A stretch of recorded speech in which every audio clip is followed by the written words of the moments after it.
এই জাদুবিদ্যা সত্য। এবং এখনকার অনেক ভণ্ড যে কবিরাজগুলো বের হয়েছে, এরা জিনকে তাবে করে নিয়ে এই জিনদের মধ্য দিয়ে মানুষের মধ্যে জাদু ছড়িয়ে দিয়েছে, এবং এর ফলশ্রুতিতে বহু পরিবার ধ্বংস হয়ে যাচ্ছে। এই জাদুবিদ্যা সত্য।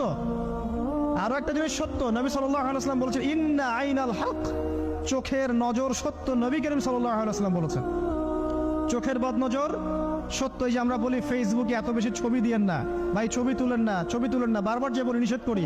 কারণ কি জানেন? একটাই কারণ, বিকজ চোখ লাগাটা সত্য। মানুষের চোখ লাগে, এই কথা শুনলে অনেক মজুমদাররা হাসবে না? কথা বুঝতে পারেন নাই? কিন্তু এটা সত্য, কারণ নবী করিম সাল্লাল্লাহু আলাইহি ওয়াসাল্লাম যা বলেছেন, সাদাকাল্লাহু ওয়া সাদাকা রাসূলুহুল কারীম। নবী যা বলেছেন, আল্লাহ যা বলেছেন, চিরায়ত সত্য, এর বাইরে কোনো সত্য আছে?